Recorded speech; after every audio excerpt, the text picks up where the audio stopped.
Unprecedented destruction. A CNN investigation discovering Iran has caused extensive damage to a majority of the U.S. military sites in the region. Precise Iranian missile and drone strikes, aided by sophisticated Chinese technology, hitting some of America's most crucial military assets in the Middle East. The extent of the damage unknown until now. Our Tamara Qiblawi is out front. Camp Buehring, Kuwait. American soldiers enjoying a karaoke night at one of the biggest U.S. military hubs in the Gulf. That was then. This is now. A once bustling American microcity in the desert, nearly empty and heavily damaged after a weeks-long barrage of Iranian missiles and drones. One of many U.S. military facilities in the oil-rich Arabian Peninsula, targeted by Iran even as the U.S. and Israel pummeled the Islamic Republic's large arsenal. So what impact have Iran's strikes had on America's footprint in the Middle East? A CNN investigation found evidence of unprecedented destruction. We can reveal that strikes damaged at least 16 U.S. installations across 8 countries.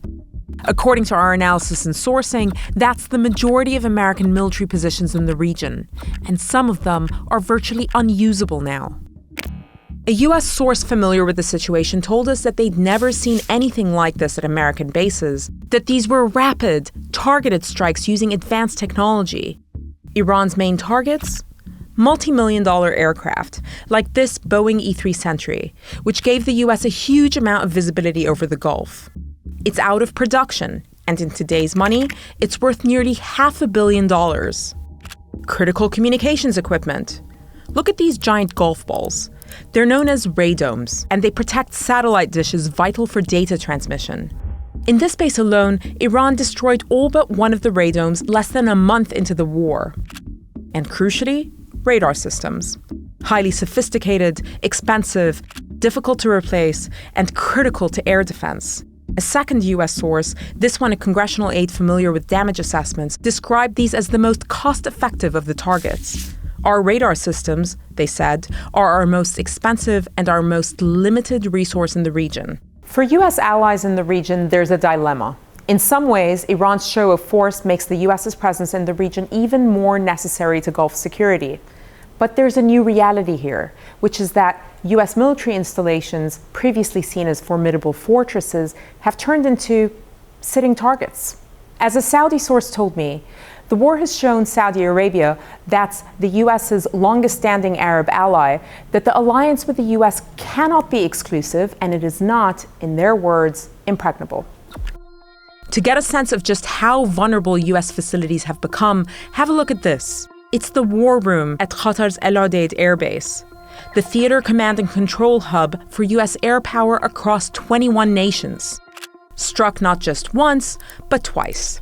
And according to a U.S. source, causing significant damage. The base had been largely evacuated at this point, and no casualties were reported.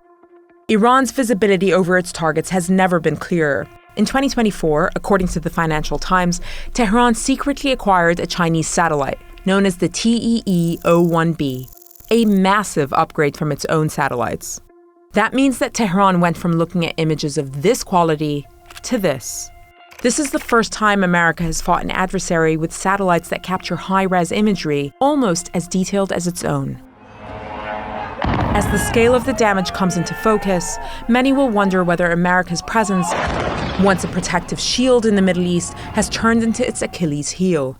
Responding to our findings, a Pentagon official said that the Defense Department does not discuss damage assessments, but that U.S. forces remain fully operational with the same readiness and combat effectiveness.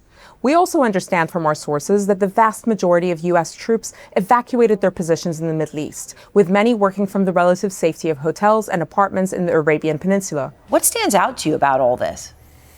Well, Aaron, what's interesting is that the U.S. intercept rate is likely somewhere in the 95% level right now.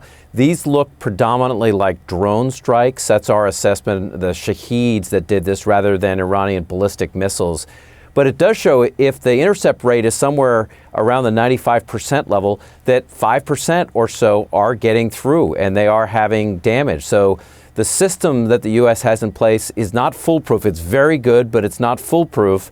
And I would just say, sort of big picture, if you shift to the Indo-Pacific with the PLA, the Chinese People's Liberation Army Rocket Force, U.S. bases across the region, Japan, Philippines, and other places, are going to be at much more severe danger than what we're seeing now in the Middle East. Yeah, absolutely. And then when you talk about with the damage done by the drones, right, that the missile interceptor rate may be, exceptional. 5% can cause huge damage, but then there's the drones. You have done incredible reporting, you and all of CSIS, on the depletion of U.S.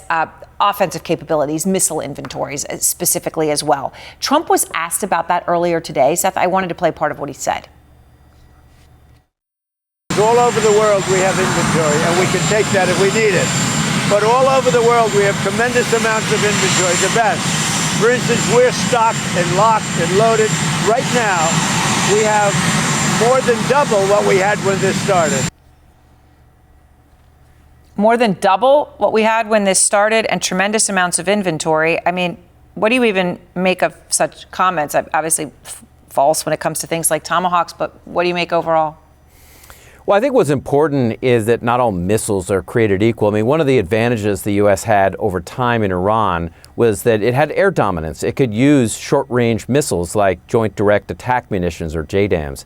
The problem that the U.S. has in the Pacific right now is it's going to have to use long-range missiles because the Chinese have such extensive capabilities to hit targets in what we call the first and second island chains, like out to Guam. And there, the U.S. stockpiles of long-range munitions, like Tomahawks, like JASSMs, like long-range anti-ship missiles, LRASMs, they are in very limited supply right now, and the same thing with interceptors.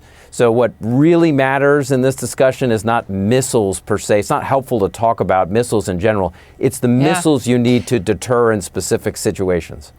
Which I think is just so crucial, and what you lay out there is so important. And it's important for Americans to understand all of this and the truth. Obviously, what he said there is at best extremely misleading about something so important for national security. He also talked today, Seth, about something about Iran, right? What does Iran really have left? Okay, the military. And he was very specific. Here he is.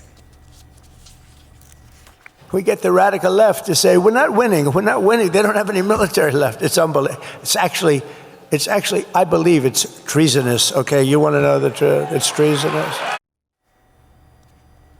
And he said that Iran they've got nothing left. Okay, you've looked specifically at that, and you found that Iran does still have a lot left when you look at drones, you look at missile launchers. Yeah, Aaron, I mean, look, there's no question, first of all, that Iran has its capabilities across the boards are degraded. The video you showed of U.S. bases, what the extent of the damage in Iran is much more significant than what U.S. bases have received. Nevertheless, despite that damage, the Iranians have hid stuff underground. So they still have 40% or so, our assessment, of their drone capabilities left, and then maybe 60% or so of their missile launchers. So they do still have the capability to fire missiles and drones, and that makes them still a dangerous adversary. And as you just noted in your reporting, they're getting help from the Chinese, and I would add the Russians as well. All right. Seth Jones, thank you very much. I appreciate it. Thanks.